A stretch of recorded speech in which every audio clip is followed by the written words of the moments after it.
Any questions so far or any comments? I think we should just mention something about how they collect the Quran in the begin, like the Sahaba, just because like, I know how, but my daughter, I think she got confused. Like, I know there's like paper they wrote there is katabe, like للوحي, they wrote down every time, right? When Prophet Muhammad, when Quran revealed to him, he told them to write down on those, I don't know, the paper that day. So can you just say this story, how they Sure. collect the paper Yes. later? Yeah, Yes. Now, this is actually a whole lecture we can talk about, but in brief, I will talk about it. Is how the Quran was collected.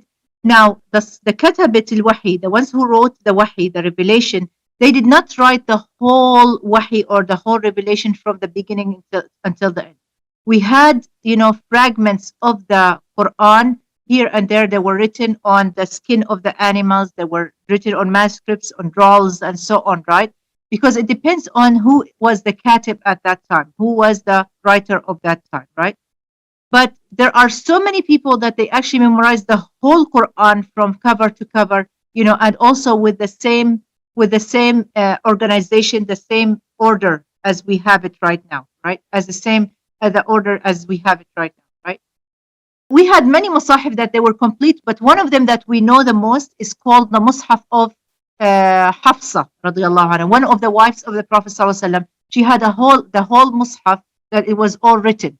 And then at the time of the Khalifa Marwan, he took it actually from her and he read it and he made some kind of comparison to see if the compilation of the whole Mus'haf or the whole Quran that he has with him the same as the one with Hafsa.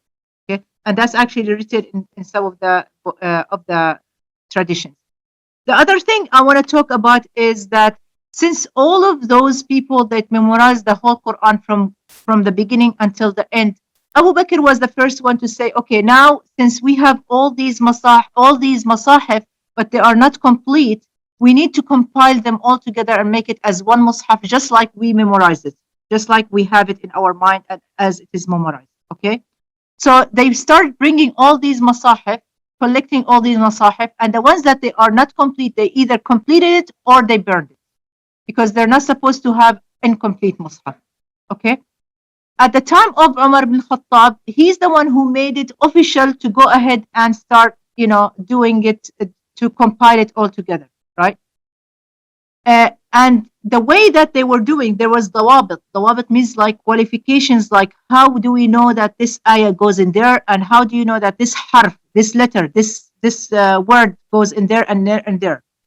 They're supposed to have at least minimum two witnesses. That means two people who memorize the whole Quran and they can narrate it.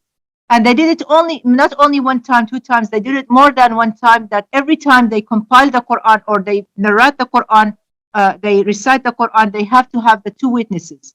And the two witnesses would be sitting next to each other, listening to each other and narrating it the same, reciting it the same way they have learned it from the Prophet sallallahu alaihi wasallam. Does that make sense? And that they wrote it all together and made it all as one Mus'haf. And this is how the Mus'haf came to us. Yeah, was it Sayyidina Uthman? Was he Sayyidina made Uthman, at the time of the Uthman radiallahu anha, the Quran was complete. The Mus'haf yeah, was complete altogether. You yeah, know? and he asked for the burning every other Right. pages. He asked because some people they had those little fragments of the Qurans, you know, and people they thought that this is the whole Quran that they have because they didn't hear that, like not all the Sahaba, they used to live with the Prophet, all the time, and they didn't know all the things. So they thought that okay, that fragment of the Mus'haf, let's say like 15 surah, oh, this is the whole Quran. The other people they say another 15, oh, that's the whole Quran, because that's all what they heard about the Prophet ﷺ. So that's why Uthman, he came and he said, anyone who has a fragment of the Quran or anybody who has a Mus'haf or Quran, bring it to us.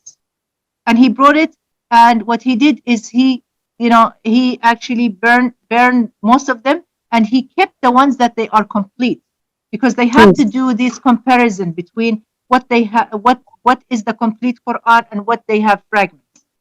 You know, Yes. does that make sense? Yes. Now, Was the Quran and by the way, this is 3 years? actually the benefit of that is, you know, like unlike the Christians, what they did, there was more than one Injil gospel of Jesus, peace be upon him, you know, and what they did is they burned it all, and many of those Gnostics, they went ahead and they hid it, right? Now, every time we are discovering a gospel, we see that it is totally different than the gospel that we have in our hands, the modern gospel. However, the manuscripts that we are now discovering, every time we discover a manuscript of the Quran, it's actually, yes, we don't have the complete thing, but it's always matching the same mushaf that we have right now. Like the same surahs, the same ayahs, subhanallah, you know? And that tells you al-amana, the trustworthy in how they transmit the information. Subhanallah. Even the hadith, we have authentic hadith and we have unauthentic hadith. Like at-Tabarani, he wrote all the hadith. He wrote the the authentic hadith that we know, and he wrote also other hadith that they are not authentic. Why? Because this is amana, this is ilm, this is knowledge. But then Tabarani, what he did is for the unauthentic hadith, he used to comment on them. He say, this is makdhub, means that this is a lie of the Prophet. This is not right. This guy who narrated this hadith is cannot be trusted. Things like that, you know. He would try, but he would write the hadith anyway. And that's amana. That's amana. Does that make sense?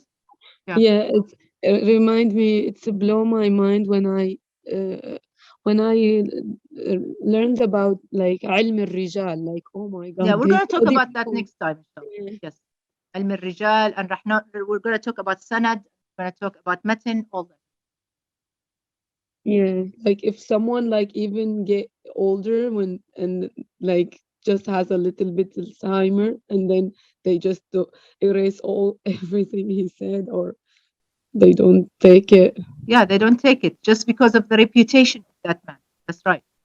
Okay, inshallah, I'm gonna because I have 2 minutes and then I have to go up for the prayer, inshallah. So we make our last dua. May Allah subhanahu wa ta'ala increase our knowledge and put the love of the Prophet sallallahu alaihi wasallam in our heart, and guide us to follow his footsteps in the best way that reach us to Jannah and to connect with Allah subhanahu wa ta'ala. May Allah subhanahu wa ta'ala make the Qur'an as a spring in our heart, and may Allah subhanahu wa ta'ala bring us all together for the sake of seeking the knowledge and increase our knowledge. قولوا قولي هذا وأستغفر الله العظيم. I say this and ask Allah subhanahu wa ta'ala for forgiveness. If I say something right, then it is from Allah. If I say something wrong, then it is from my nafs and from shaitan. May Allah forgive me. سبحانك اللهم وبحمدك أشهد أن لا إله إلا أنت أستغفرك.